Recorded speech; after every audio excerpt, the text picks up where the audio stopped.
নমস্কাৰ প্ৰিয় সতীৰ্থসকল যোৱাকালি মুখ্যমন্ত্ৰীগৰাকীয়ে সংবাদ মাধ্যমৰ আগত এনেদৰে ক'লে যে এতিয়া কা বলবৎ হৈ গ'ল কিন্তু 2 কোটি মানুহ ক'ত এতিয়া লুৰিণজ্যোতি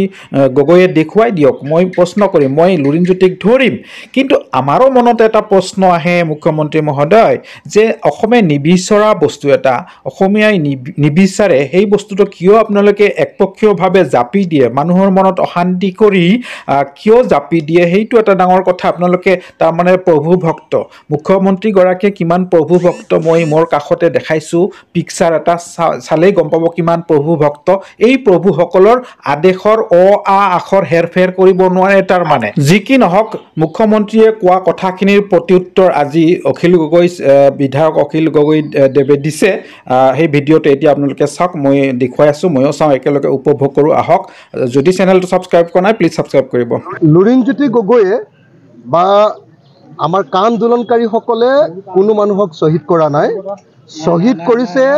অসম পুলিচে হত্যা কৰিছে অসম পুলিচে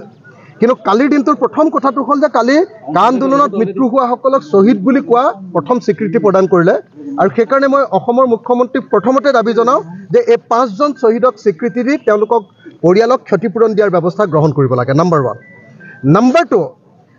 কা যিসকল শ্বহীদ সেইসকলক হত্যা কৰিছে বিজেপি চৰকাৰে সৰ্বানন্দ সোণোৱাল আৰু হিমন্ত বিশ্ব শৰ্মা এই দুইজনে মিলি এই 5 জন শ্বহীদক হত্যা কৰিলে গতিকে তেওঁলোকে তাৰ কাৰণে ক্ষমা বিচাৰিব লাগে তৃতীয় কথাটো হ'ল তেওঁলোকে কৈ আছে যে কাৰ জৰিয়তে কোনো মানুহ অনা নাই মই কথাটো স্পষ্টকৈ ক'ব খোজো যদি কাৰ জৰিয়তে ইয়াতে কাকো নাগৰিকত্ব দিব খোজা নাই তেতিয়াহ'লে কাখন অনা হৈছে কিয় তেতিয়াহ'লে কাখন বাতিল কৰি দিব লাগে যদি কাৰ জৰিয়তে ইয়াত নাগৰিকত্ব নিদিয়ে কোনেও যদি নাগৰিকত্ব নিবিচাৰে কোনেও যদি নাগৰিকত্ব পাবই নোখোজে তেতিয়াহ'লে তেওঁলোকে কিয় সমাজত অশান্তিৰ সৃষ্টি কৰিছে কাখন আনিবই নালাগে কাখন বাতিল কৰক যিহেতু মুখ্যমন্ত্ৰীয়ে কৈছে যে অসমত এতিয়া কাৰ অধীনত কোনো বিদেশীয়ে আবেদন কৰা নাই নাগৰিকত্ব পাবৰ কাৰণে গতিকে কাখন বাতিল কৰিবৰ কাৰণে দাবী উত্থাপন কৰিছোঁ আমাৰ মতে কাৰ জৰিয়তে 15 পৰা 20 লাখ বিদেশী নাগৰিকে লগে লগে নাগৰিকত্ব পাব নাগৰিকত্ব পোৱাৰ সুবিধা লাভ কৰিব আৰু বাংলাদেশত থকা 1,70 লাখ বাংলাদেশী হিন্দু নাগৰিকে ইয়াতে নাগৰিকত্ব পাবৰ কাৰণে ইয়ালৈ অহাৰ সুবিধা লাভ কৰিব গতিকে এই মুহূৰ্তত অতি স্পষ্টভাৱে কৈছোঁ যে আমাৰ 5 শ্বহীদৰ হত্যাকাৰী হ'ল বিজেপি চৰকাৰ সৰ্বানন্দ সোণোৱাল আৰু হিমন্ত বিশ্ব শৰ্মাই আমাৰ 5 জন শ্বহীদক হত্যা কৰিছে